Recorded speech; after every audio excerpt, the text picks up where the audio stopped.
What is Halo? A game that puts you as the hero and the actual story. But Halo 5 actually made me question of being the hero of the universe. Locke tells the Master Chief that everything he has protected, that he has also betrayed. What does this mean? And I have no honestly idea, because there's another video that was released stating that the Master Chief has completed his mission, holding a gun up to Locke. The end of the actual video for that. I have no idea exactly what Halo 5 has in store. All I know is that this game is going to be the best thing since Halo 1. The missions, you switch from Master Chief, our actual hero we've come to know and love, and Locke as the antagonist, who's a Spartan who's hunting down the Master Chief throughout the whole entire story. Now for you, I've actually got some actual footage for you, so that you can actually see what the actual game looks like, the gameplays, the different guns, which are going to be amazing, nonetheless. One problem about the actual game, it is not going to be split screen. Same thing as Grand Theft Auto 5, the graphics are too good, and I thought that you can minimize it. So, plus they used up the whole entire disc. So, the full extent of the Xbox One, nothing more can be done. I've gathered 5 videos for you, so that you can actually see them all in one spot, so you don't have to go from video to video. You're welcome. And I do not own the rights to any of the footage, any of the references, and I do not own anything of Grand Theft Auto.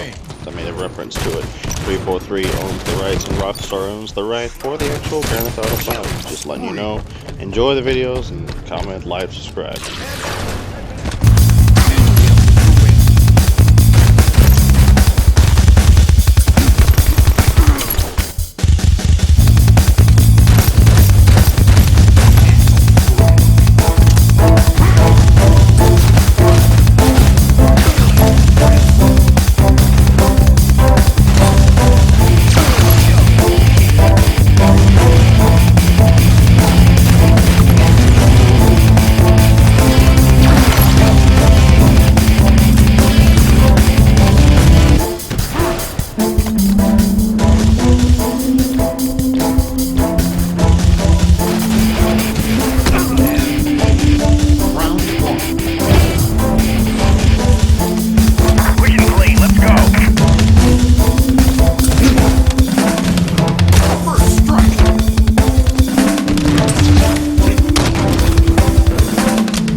He may, but I do not. Noted. My friend's trust is not the issue today, Spartan Locke. It is my trust you must earn. Arbiter. You are a hunter, yes. A seeker of things. That's not the official job title, but it's close enough. And now you hunt other Spartans. I'm not so much hunting a Spartan as I'm hunting the Spartan.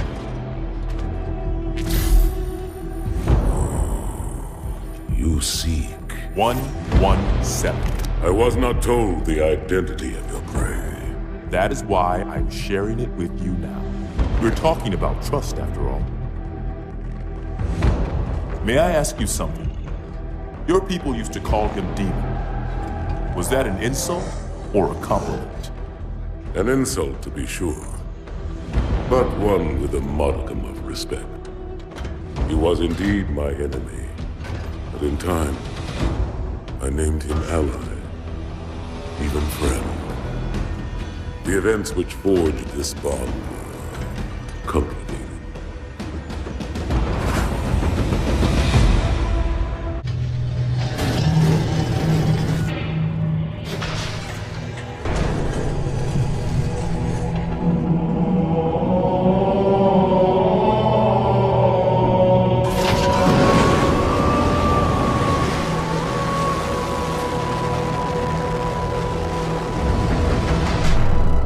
To find him, you have to forget the stories. Forget the legends. You have to do more than walk in his footsteps.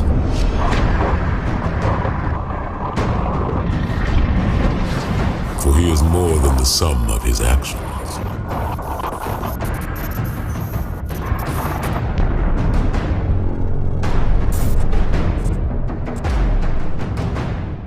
I tell you this, not because I trust you, Agent Locke.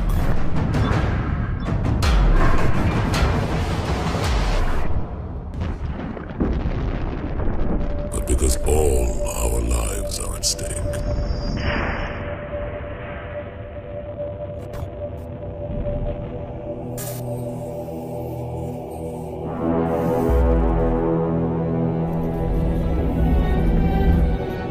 Because the seeds of our future are sown in his past.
They recognize that they are weapons and that they were made to be used to kill other things and to destroy other things, and they've made peace with that as they've grown into who they are. And you notice that, like, when we talk about them in the books, we never have them bothered by the whole deal of them being abducted.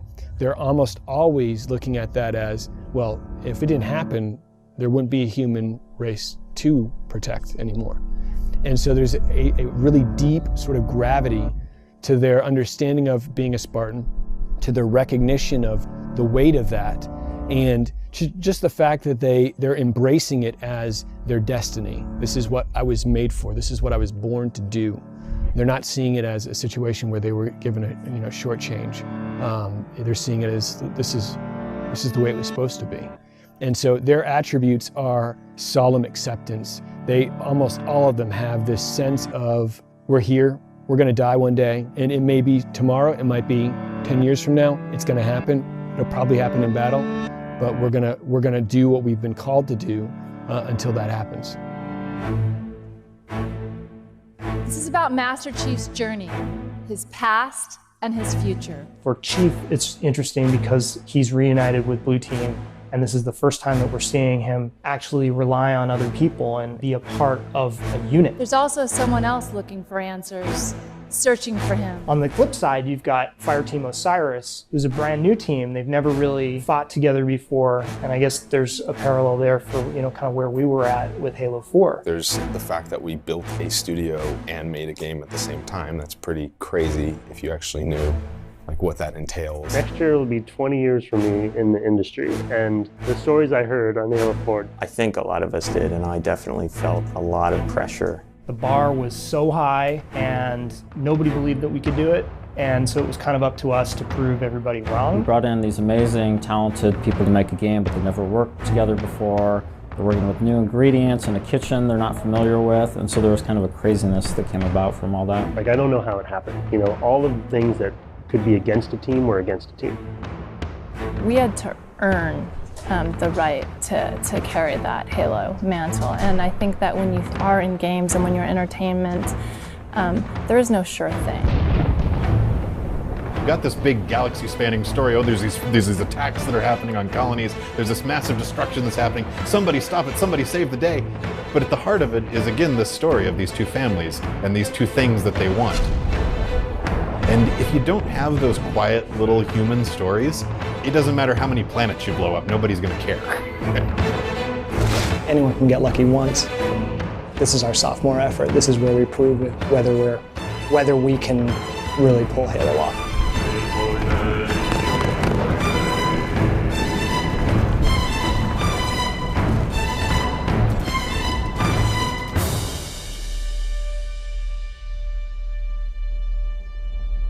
Mechanics, systems, fiction, and world. There's many other bubbles we could talk about, and maybe in the future we will, but these are the ones I want to focus on today.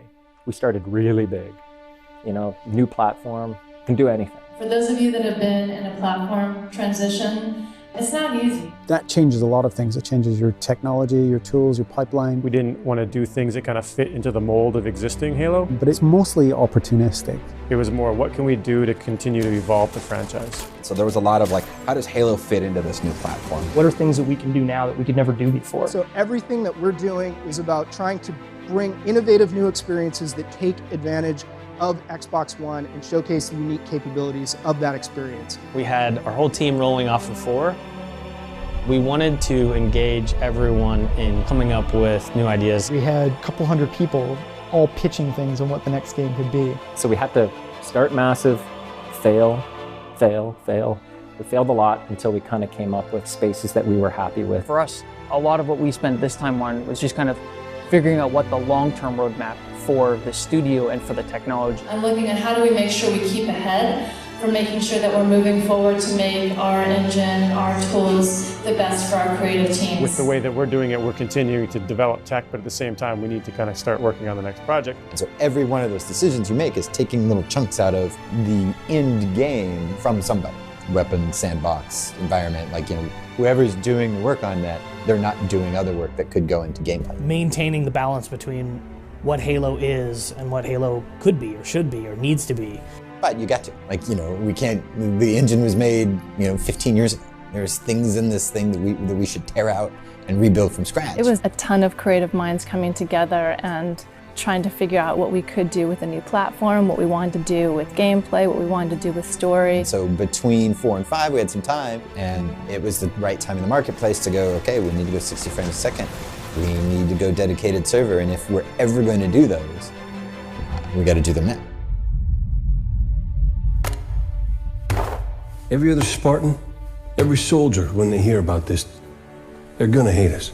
There is a certain limitation that you've got when you've got one character that's sort of driving the universe. You'll actually be playing as our new Spartan, Spartan Locke, as well as Master Chief and Blue Team. We need to answer that question of who else out there is a badass and who else out there is somebody you'd want to play as. We wanted somebody who had a very distinct contrast to the Master Chief. It's more interesting when Chief has maybe not an antagonist, but kind of a wild card. He's gonna go try to capture the hero of the story. I'm not so much hunting a Spartan as I'm hunting the Spartan. How do we find a way so that Locke is just doing his job? Chief has always been very much shoot first, ask questions later.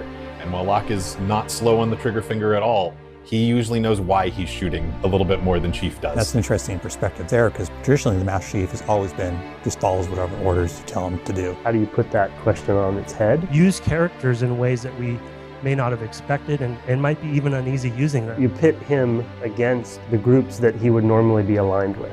Chief's always been a man apart and has always been very, very different than other people around him. But with Blue Team, these are equals. And so getting him the chance to talk to these people that he's known for years means that we get to see another side of him. There is a unique understanding that the rest of Blue Team has that even Cortana really didn't have. They've shared the same experiences of augmentation and being ripped from their home and growing up without their parents. And so I think that there's a different kind of bond there. Chief's with his old team, people who were his family, people he knows very well. Locke is the leader of a new team, so they have a completely different dynamic. They're all been drawn from backgrounds that can bring something to the table as a Spartan 4. Vale's knowledge of cultures. In fact, she can actually speak Sangheili and understand the nuances of the language even better than a lot of Sangheili themselves. Tanaka's knowledge of engineering. They got a lot of like sensing equipment or little radio transceivers and things like that. Buck's general badassedness. Check your mouths, find your chairs, and get set for a combat drop. He's kind of bolted on parts of his ODST gear. Let's roll out, Osiris. Made it. Yeah, safe and sound inside a crumbling building. We still got our big guy at the center of all of it. What would the answer be from Oni? Our Superman, our Spider-Man, like he's there. If some of their Spartans were to go off the reserve. But around him now, we've built the Avengers. Osiris is the answer. Let's talk about the creative pillars. The world is your playground is our first pillar. You want to make the mechanics that enable the most cool stories to happen. You can make the player feel really powerful, or you can make the guns feel really powerful. That's where Spartan abilities really came online, where it was like, what about movement? What about the suit? We have all these different movement abilities. It changes all our metrics, our jump metrics, distance. It changes the flow of combat. How do you do an encounter if a character skips B and goes straight to C and then comes back to B? How do you make that encounter interesting? We get to do more as artists. We get to build new ledges, build secret tunnels, things like that. Stuff that we might not necessarily do in a single player game. I think the term we always have internally is your team is your weapon. On my target. Engage the elite. Tanaka, help them. On it. We always assumed there were 4 people. Even when people don't have a co-op partner to play with, we're putting the extra Spartans in there. I'm a longtime Halo fan, and every Halo I have felt had some big innovation.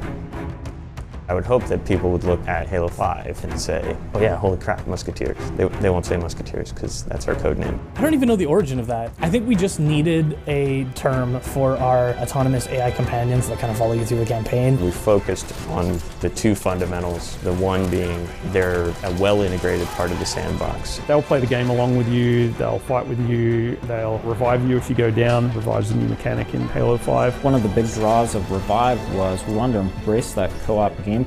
How could we get players to kind of stick together and work together more?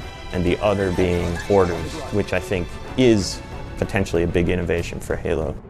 Get in that vehicle, move over to that spot. You see this too? Attack that enemy. Take that target. On the ground. Pick up that weapon. Changing tactics. It's a balancing trick because you don't want the Musketeers to be too effective. You don't want a player to be running around exploring the new Halo world and then the Musketeers kill everything. We still want the player to feel like the hero.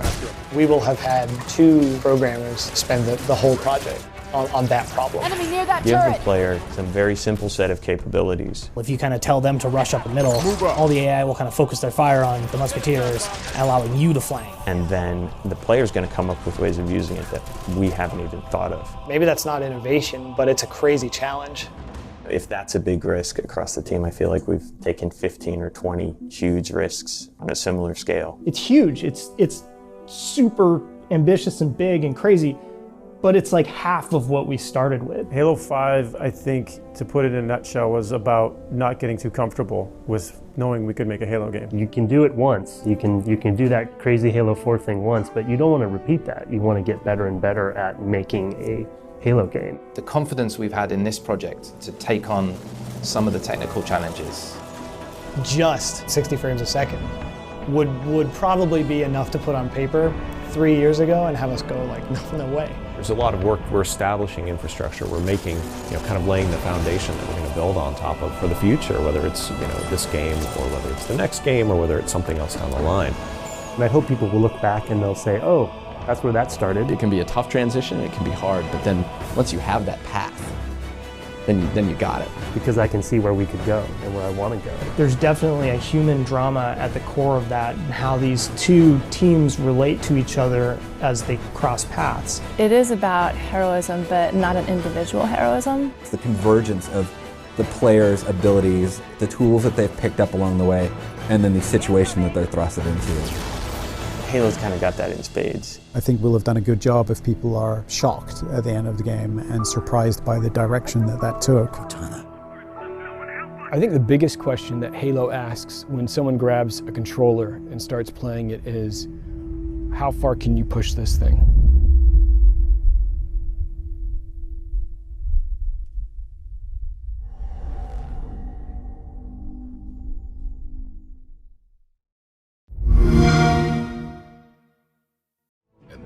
That become more than they ever thought possible.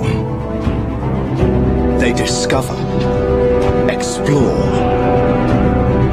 compete, and are fearless. There are those satisfied by common pursuits, and those for whom the extraordinary will never be enough. So ask yourself, will you step? Or will you leap?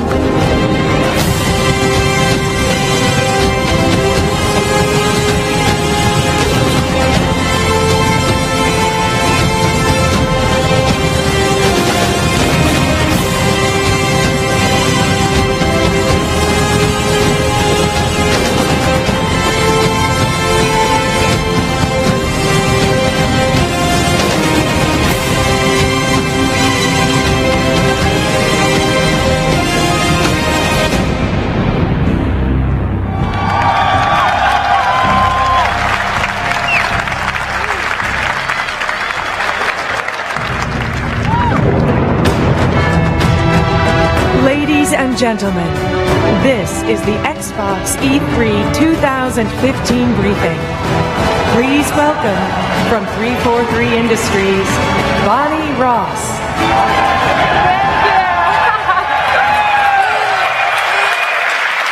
On behalf of everyone here at Xbox, it is an honor to welcome you to E3 2015 and to continue the tradition of what this show has always been about. The characters, the games, and the stories that people love. In 2015, we are delivering the greatest games lineup in Xbox history. A lineup that includes new and innovative IP, groundbreaking indie games, blockbuster franchises, and of course, the best exclusive games launching this year.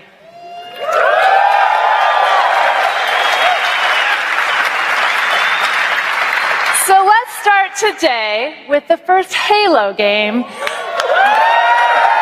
you, that's right. That's where I want to hear the applause. Built from the ground up for Xbox One. And the game that fulfills both the promise of the Halo universe and the power of Xbox One. Master Chief, hero or traitor? Spartan Locke, friend or foe? Epic worlds, epic battles, epic scale. This is Halo 5 Guardians. Xbox One exclusive. Not just another target, you know. Every target is just another target, Buck. 0631 this morning. Master Chief was declared absent without leave. I'm a Spartan now, sir. I know who you are. Yet now you hunt another Spartan, the greatest of your clan. Every other Spartan, every soldier, when they hear about this, they're gonna hate us. You know that, right? You're not the only one here because of him.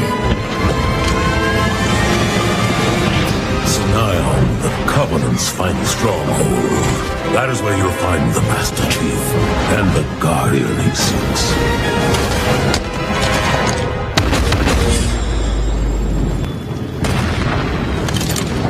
Let's move.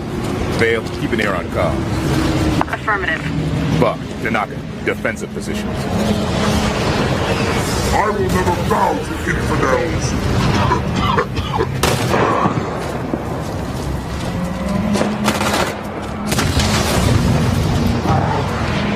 Look, we sure the Chief came this way? Let's see. Activating the Artemis. Gotta read it. Vale, do you see this too? Let me take a look.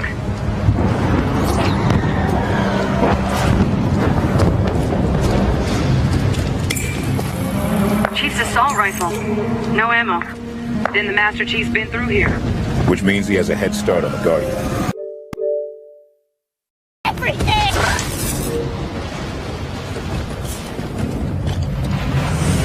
Looks like Arbiter's running the Covenant out of town. He's been fighting for this moment a long time, Vale. The Covenant's finally breaking.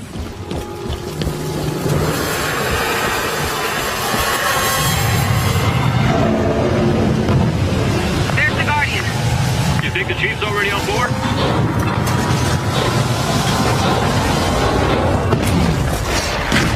Watch out! Keep your head down and run!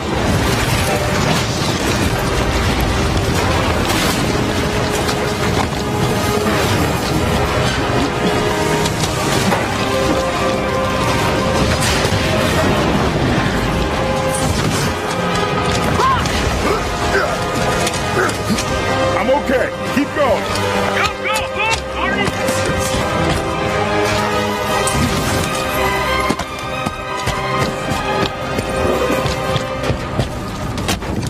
Made it. Yeah, safe and sound inside a crumbling building. Better than the bottom of the ocean.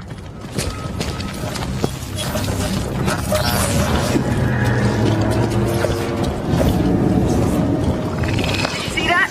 You think it's Prometheus? Incoming!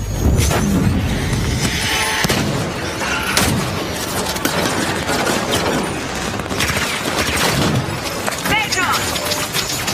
I'm down! Buck, light it up. You got it! Phaeton down! Tanaka, help Vale. On it! On your feet, Spartan!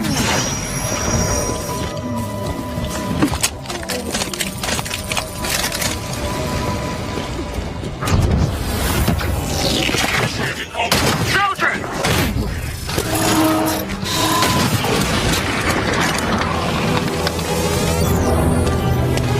Weapon cache up there. Vale, Tanaka, flank left. Buck, head up with me.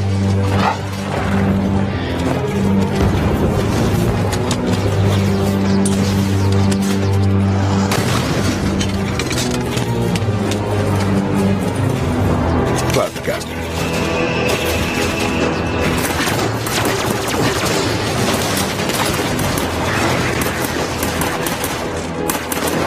Soldiers! Shoot, Sergeant! You will fucking...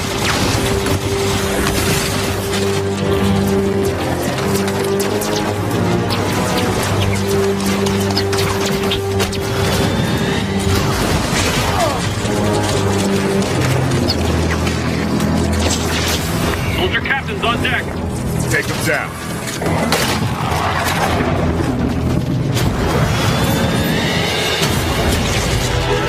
I am the Warden Eternal, keeper of the domain and her secrets. Take him out!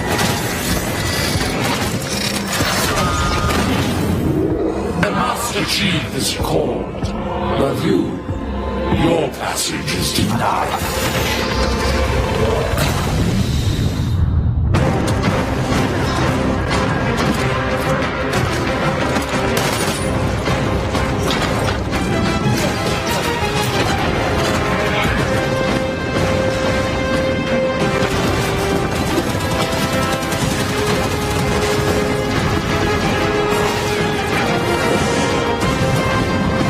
We need to get airborne.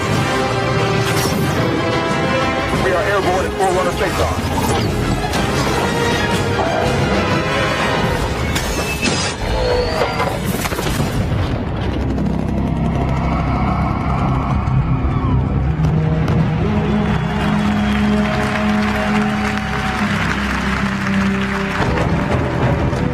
Please welcome from 343 Industries, Josh Holmes. This is the biggest and most ambitious Halo campaign yet. Built for seamless drop-in, drop-out cooperative play, you'll control two distinct Spartan squads, one led by the Master Chief, and the other by Spartan Locke. Now, for the first time, the epic scale of Halo's campaign carries over to our multiplayer experience. With 24 players, AI-controlled adversaries, and massive environments that are 4 times the size of any previous Halo map, what you're about to see is a giant leap for Halo multiplayer, and it's playable here at E3. This is Warzone. They're broken through our defenses and our base is in lockdown. Let's go, Spartans! Put them down once and for all. Spartans are here. We got this.